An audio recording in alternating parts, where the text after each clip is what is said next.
An old card, a reckless smile. She thought she was just laughing at a stranger, but within minutes she discovered he was her new CEO. A careless word, an unforgettable lesson, and one final chance to make things right. Will you choose to see the world through eyes of arrogance, or look deeper into another's heart? Step into Ava's story, where a single, fleeting smile changes the course of an entire journey. The early New York sunlight poured over the busy streets, glinting off the glass windows and shimmering on the rain-slicked pavement. Ava pulled her coat tighter around her neck, fingers gripping the strap of her handbag as she quickened her pace, the cold wind nipping at her ankles. She glanced at her watch. 15 minutes until the meeting. She couldn't afford to be late on her first day. Drawing a deep breath, Ava strode into the office building's parking lot. At this hour, the lot was still sparse. Sleek SUVs, mostly new models, were lined up in neat, proud rows like soldiers at attention. And there, tucked between them, a battered old Toyota Corolla, its paint peeling in patches like a faded memory, stood out like a misplaced brushstroke in an otherwise pristine painting. As Ava cut across the lot, she was forced to stop short. A man had just stepped out of that old car. He wore a simple shirt and worn grey slacks, his frame tall and lean, his movements unhurried, unbothered by the morning rush. Ava hurriedly stepped aside to avoid bumping into him. The man paused, offering a small, polite smile. "Sorry," he said, his voice low and warm. Ava gave a quick nod, not trusting herself to reply. Behind her, Mia, her new co-worker, caught up, wrinkling her nose as she glanced at the beat-up Corolla. "Good grief," Mia murmured, leaning close to Ava. "That thing looks like it just crawled out of a junkyard." Ava stifled a giggle, the tension in her chest loosening a little. Without thinking, she blurted out, "Probably some lost delivery guy who wandered into the wrong lot." Their quiet laughter echoed through the still morning air. The man heard them. For a fleeting moment he paused, a shadow passing through his eyes. Then, with composed grace, he simply smiled again, turned away and made his way toward the elevator. Unaware, Ava tugged on Mia's sleeve. "Come on, we'll be late for the CEO's welcome meeting." They squeezed into the elevator with a crowd of bustling employees. Ava's heart pounded. A new beginning, a dream job at one of the top media firms. Everything had to be perfect, or so she believed. The elevator buzzed with speculation about the new CEO. Rumor is he's super young. Bet he drives a Porsche and wears gold watches. Straight from the European division. Total genius, I hear. Ava tried to tune them out, smoothing down her dress and double-checking the folder in her hands. The pressure she placed on herself weighed heavily, almost suffocating. They reached the 23rd floor, the administrative wing. Down the grey-carpeted hall, the large conference room awaited. Outside the door, a glowing digital board. Read welcome CEO Ethan Blake. The new hires clustered together, fussing with their outfits and whispering nervously. Ava glanced around, a mixture of nerves and anticipation stirring inside her. The door swung open. Everyone turned. The man from the parking lot, the one with the battered Toyota, walked in. The room fell into a stunned, suffocating silence. Ava's mouth dropped open. Beside her, Mia froze, forgetting even to tug Ava's shoulder straight. Ethan Blake, strode confidently to the center of the room. No flashy suit, no glitzy watch. Just a crisp white shirt, simple slacks, and a gaze as sharp and cool as a winter blade sweeping across the crowd. His voice rang out, steady and deliberate. "I'm Ethan Blake, your new CEO." He paused, his eyes briefly catching Ava's. Just a fleeting glance, but piercing enough to make her feel stripped bare in front of everyone. Ethan tilted his head slightly, his mouth curling into something between a smile and a warning. "I look forward to working with all of you. I trust we'll maintain a more professional demeanor than what I witnessed this morning." The air in the room froze solid. Ava felt her whole body lock up, her breath trapped somewhere in her chest. The whispers evaporated. Everyone was silent, sneaking glances at one another. Ava bowed her head, her palms damp with cold sweat. He knew, and not just him. The whole room knew now. Stung by an invisible slap to her pride, Ava stood there, isolated and mortified, with no way to turn back. Ethan continued his speech, brief and businesslike, outlining his vision for the branch. Creativity balanced by responsibility. He never once looked in her direction again. No acknowledgement, no direct reproach. It was that polite indifference that seared the deepest. When the meeting ended, people broke off into small groups, whispering in low, cautious voices. Mia tugged at Ava's sleeve, murmuring, "We're screwed." Ava forced a laugh, but it came out twisted and broken, like her reflection in a cracked mirror. She quietly gathered her things, retreating to a corner, shrinking from Ethan's animated conversation with the board members. Inside her, a strange, heavy feeling began to take root, a tangled mess of regret, confusion, and fear. And this was only the first day. The next morning, Ava arrived at the office earlier than usual. She told herself she would make a better impression today, erase the clumsy misstep of yesterday, but the air between her and Ethan had changed. At the weekly team meeting, Ethan stood before the digital board, the harsh white light casting his shadow against the grey wall behind him. He ran through the roster for the new project, his voice clipped and precise. Lucas will handle the interface design. Jenna's in charge of the social media campaign. His gaze brushed past Ava like a cold gust skimming over still water. "The internal slides," he said flatly. "She'll do. No name. Just a curt nod, just a detached she."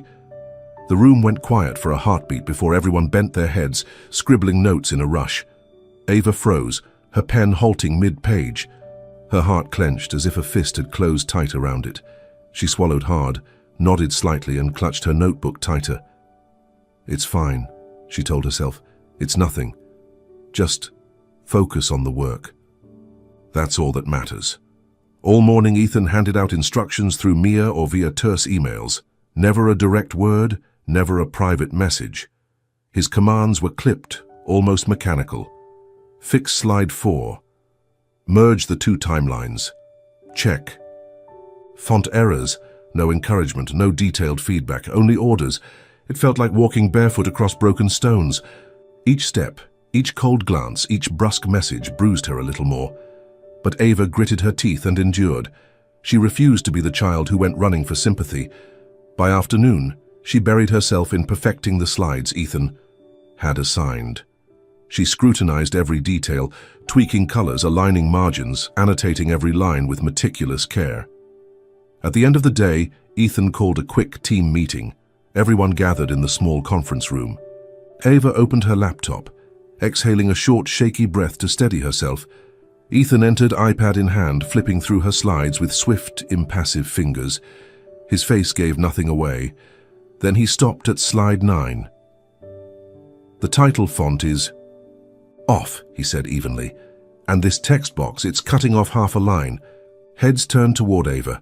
Heat surged up her neck, setting her cheeks ablaze. I'm sorry," she stammered. Ethan didn't flinch. He simply closed the iPad with a soft final click and said coolly, "Neglecting small details will destroy. A big project has no shouting, no insults, just that one quiet statement." Yet under the weight of the team's silent stares, Ava felt utterly exposed. She lowered her head, pretending to jot something down, her hand trembling slightly. Blood roared in her ears. No one laughed, no one said a word. It was the silence that humiliated her the most. When the meeting ended, people filed out quickly, their chairs scraping against the floor in awkward bursts. Mia lingered, opened her mouth as if to comfort her, then thought better of it and slipped away without a word. Ava gathered her things with clumsy haste. She needed to get out, anywhere but here. She kept her head down on the way to the elevator, berating herself with every step. How could I have missed that? Why didn't I double-check? I should have been better, smarter. Perfect. The elevator crept downward at a glacial pace. Alone inside the steel box, Ava stared at her reflection in the mirrored walls. Red-rimmed eyes, tight jaw, a young woman waging a silent war with herself. Tears threatened to spill, but she gritted her teeth, refusing to let them fall. She had promised herself. No crying at work, no matter what. Outside, the late afternoon wind gusted through the hallway, whipping her hair across her face.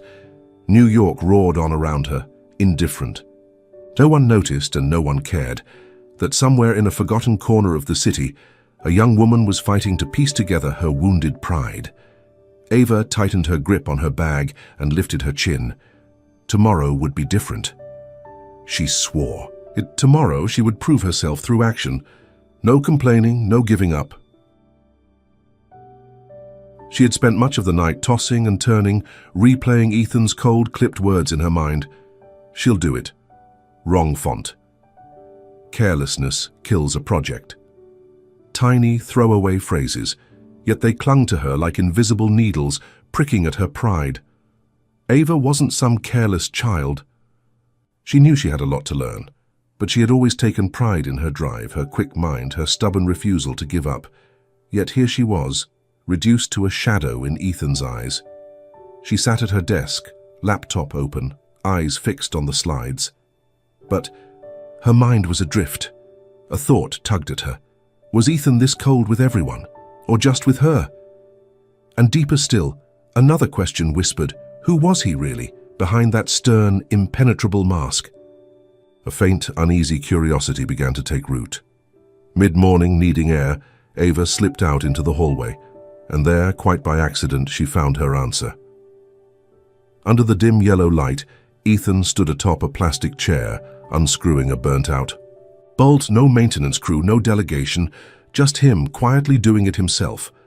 Ava froze, hidden just around the corner, barely daring to breathe. He replaced the bulb, bathing the hallway in a gentle, steady light. Then he hopped down, flexing his hands, tossed the old bulb into a nearby trash can and walked away. No applause, no audience, no performance, except for her, unnoticed. Ava bit her lip, an unfamiliar ache rising in her chest. Not everyone would do that, she thought. Not unless they truly cared. She turned away, heart hammering. That afternoon, Ava ate a late lunch alone in the ground floor cafeteria, balancing a half-eaten sandwich on her knee while she tinkered with her presentation slides. Laughter rippled across the room, light and unguarded. She glanced up and saw another scene she wasn't meant to witness. Ethan, standing among the security staff, handing a small gift box to an elderly man with thinning white hair. "Happy birthday, John," Ethan said, his voice low, his smile warm. The old man gripped Ethan's hand, his mouth trembling with gratitude. No cameras, no speeches, just a simple, genuine moment of respect for someone whose years of quiet service might otherwise have gone unnoticed. Ava watched from her corner, feeling like a stranger in a city she thought she knew. Wonder, shame, and something harder to name swelled inside her. That Saturday evening, a chill settled over the streets as Ava walked home from a cafe near her apartment. Her scarf flapped. In the damp wind, her thoughts tangled with slides, deadlines, and a man she could no longer dismiss so easily. Passing a parking lot, she paused. There it was, the battered Toyota Corolla, pulling out into the street. Through the windshield, she saw Ethan bundled in a plain coat, one hand steady on the wheel. Inside the car, the scratchy murmur of old jazz floated out. No driver, no gleaming luxury sedan, just a young man driving himself towards somewhere unknown. Ava squinted against the dim streetlight and saw, taped crookedly to the rear window, a small sticker that caught her breath. "Drive safe, visit Mom." Simple words, but they cracked something open inside her, revealing a tenderness he had never once tried to show. Ava stood there long after the taillights faded from view. The cold wind whipped around her, carrying away the silent shame she hadn't realized she'd been carrying all along. On her first day, she had laughed at him, judged him, dismissed him based on what she thought she saw. But today had drawn a new portrait of him, one she hadn't been wise enough to see before. That night, sitting in her tiny apartment, Ava opened her laptop to work, but found her fingers hovering, uncertain over the keys. Finally, she opened a blank page and typed one quiet line, as if to anchor herself. "Kindness doesn't need a new car. Respect doesn't wear a designer suit. And from that moment on, something inside her began to shift, quietly, steadily, irrevocably. A week later, as the first winter winds swept through the streets of New York, Ava received an email that froze her in place. Transfer Ava Rivers to CEO Ethan Blake's direct project team. Effective next Monday. No explanation, no reasoning, just a single cold line. She stared at her phone so long she didn't even hear the barista calling out her coffee order. She fumbled for answers. Why? What does he want from me? Is this a chance or a punishment?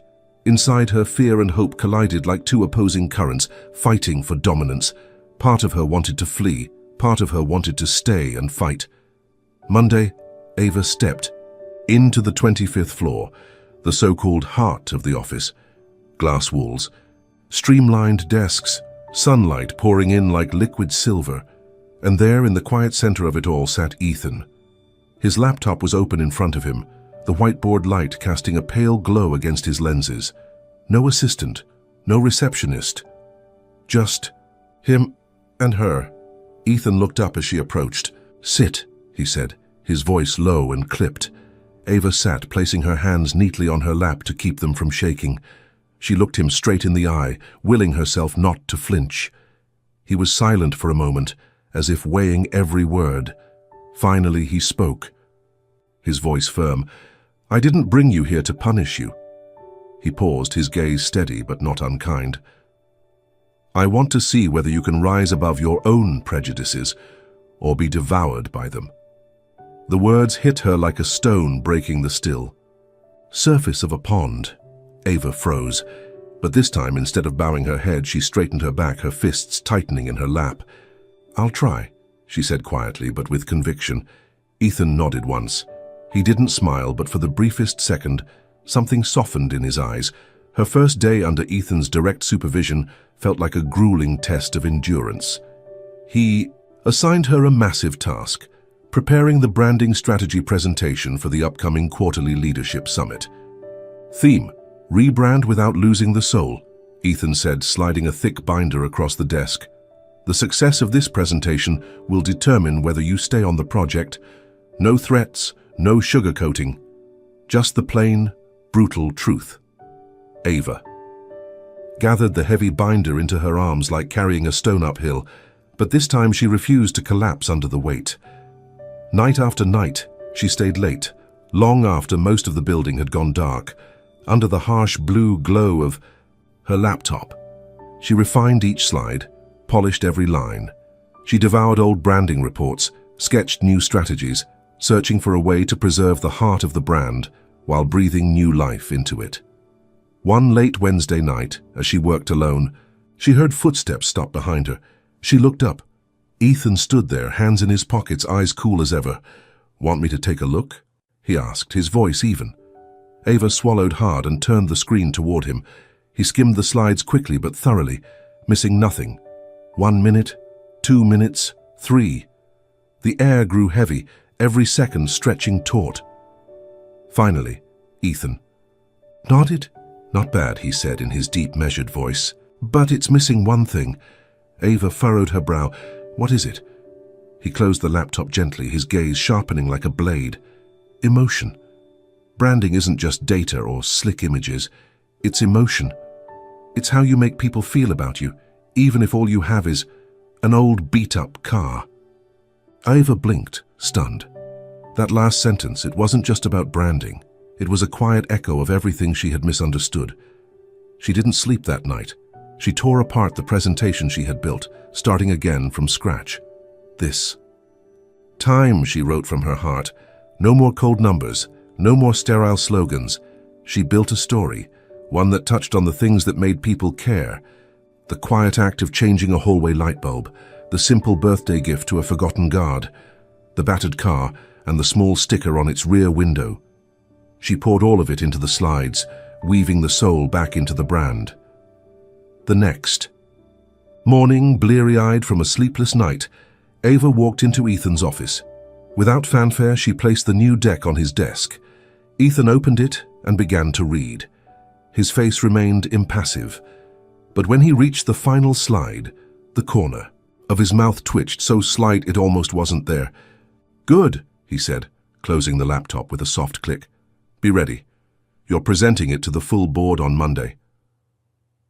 Ava nodded, a surge of nerves and pride rising inside her, like for the first time after so many faltering steps, she was finally standing on solid ground.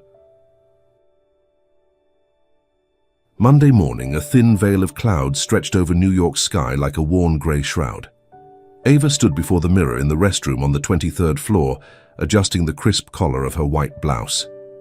Her heart pounded so hard, she could almost hear it echoing in the tiled room. Today's presentation, this was it. A chance, or the final fall. In the mirror, she saw herself. Tired eyes rimmed with shadows, but lit from within by a hard, unwavering will. She was no longer the Ava who had stumbled through her first day. She took a long breath and whispered to her reflection, "Today, I fight. Not just for the job, for myself." The conference room was cavernous, its glass walls looking out over the blurred city skyline. The leadership team sat in a long, imposing line, department heads, brand consultants, strategic partners, the kind of people Ava had once only dared to admire from a distance. And in the middle of them all, Ethan Blake sat silently, arms folded, his face unreadable. No one here was forgiving. No one would hand out grace for mediocrity. Ava clutched the clicker, her thumbs slick with sweat.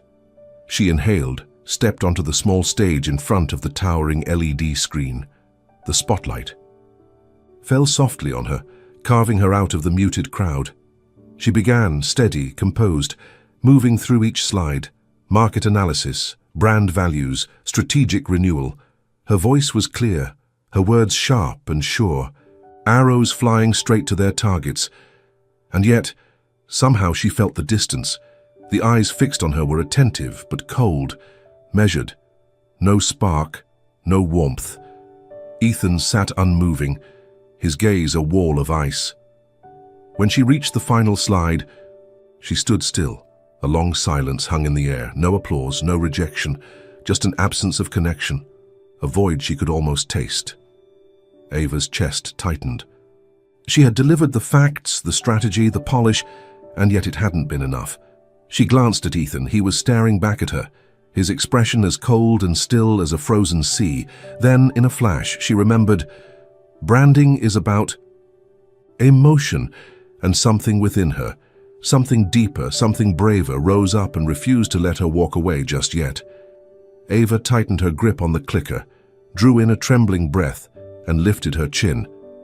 "Excuse me," she said, breaking the heavy silence. "I'd like to add something, off script." A ripple of surprise swept through the room.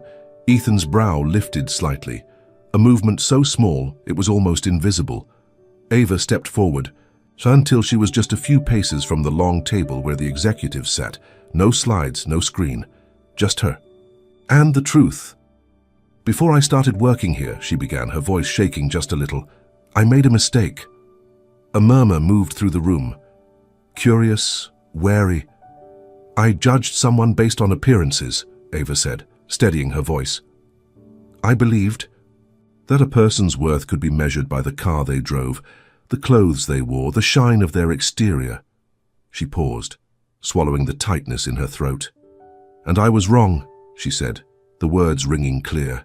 Her gaze swept slowly across the room, meeting each pair of eyes in turn before landing at last on Ethan.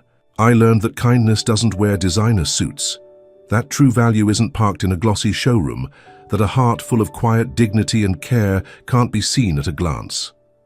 She smiled then, softly, sadly, but with pride.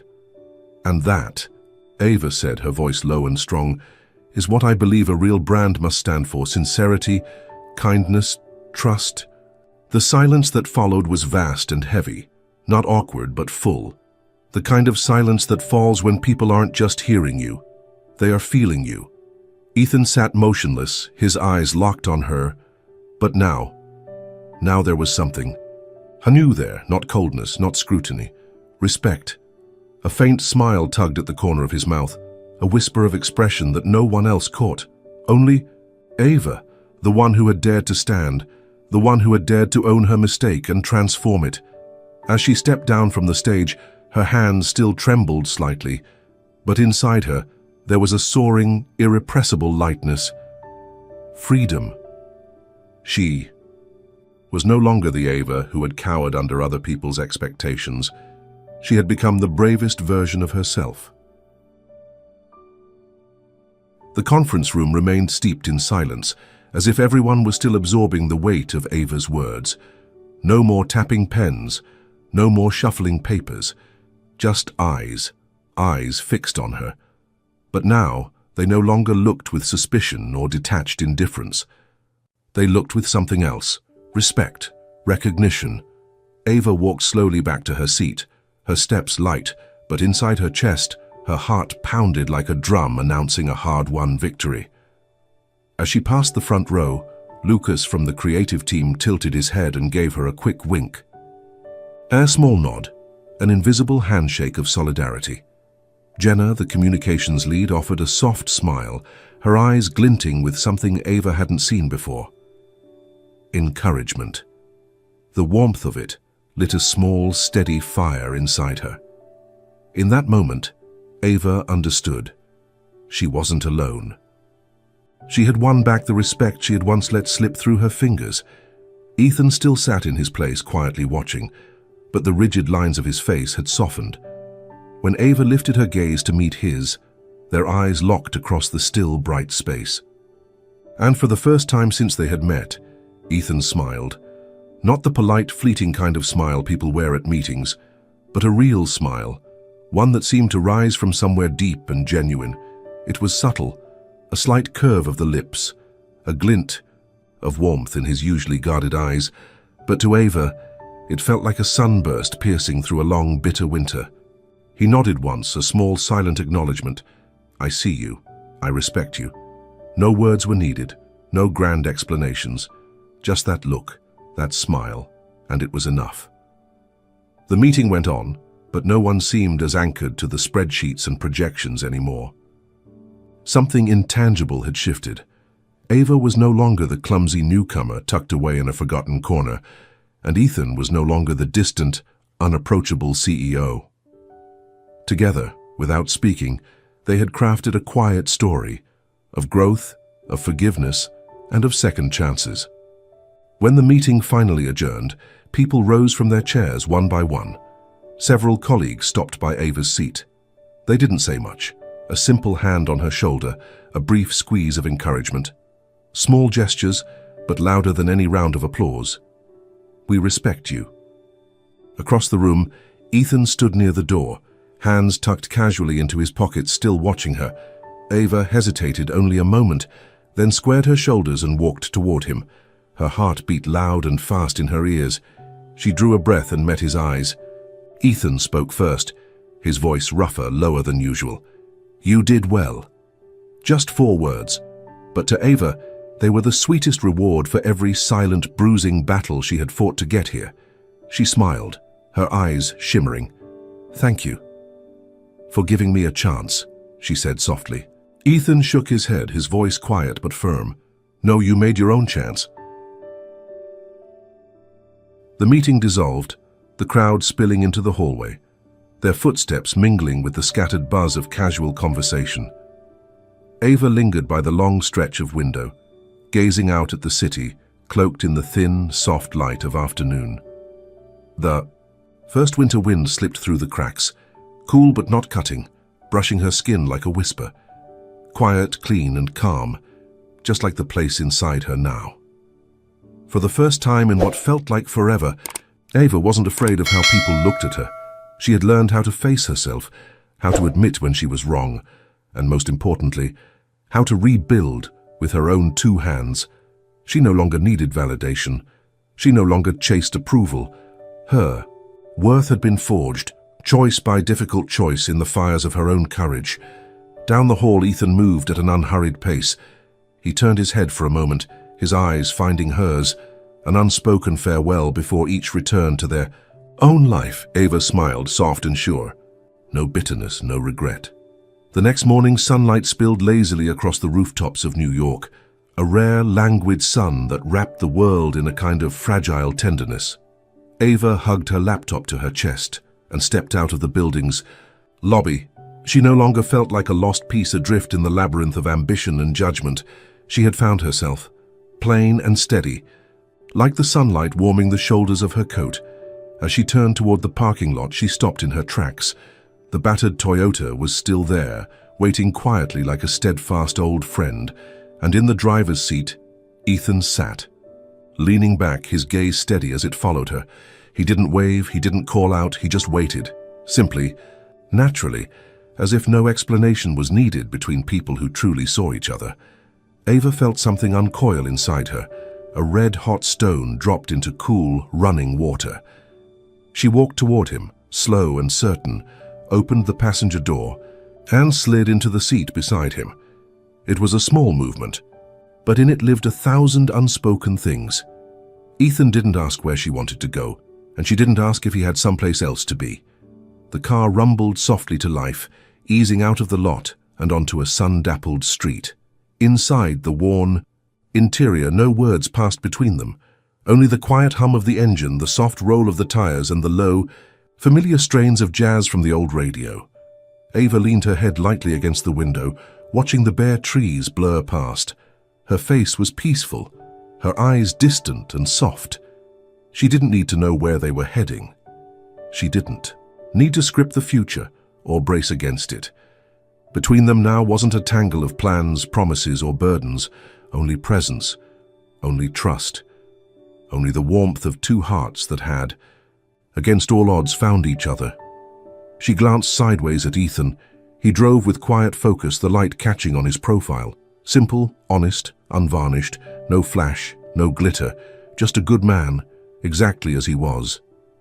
He caught her looking, and with the slightest flicker of surprise, smiled.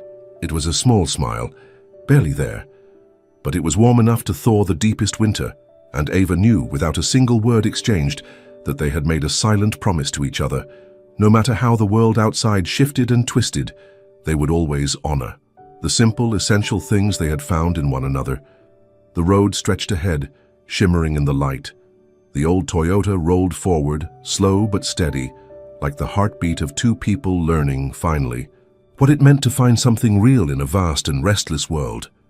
Ava closed her eyes, a smile ghosting her lips. She needed nothing more, because in this rare, perfect moment she understood. Not everyone with a new car is worthy of trust. Not everyone in a sharp suit carries kindness, and sometimes the most precious things are hidden in the worn-out places most people overlook. Thank you for staying with us until the very last moment. If this story touched even the smallest corner of your heart, we invite you to hit subscribe and continue this journey of love, growth, and meaning with us. Every subscription is a light that inspires us to keep sharing stories that reach deep into the soul. We can't wait to see you again in our next videos.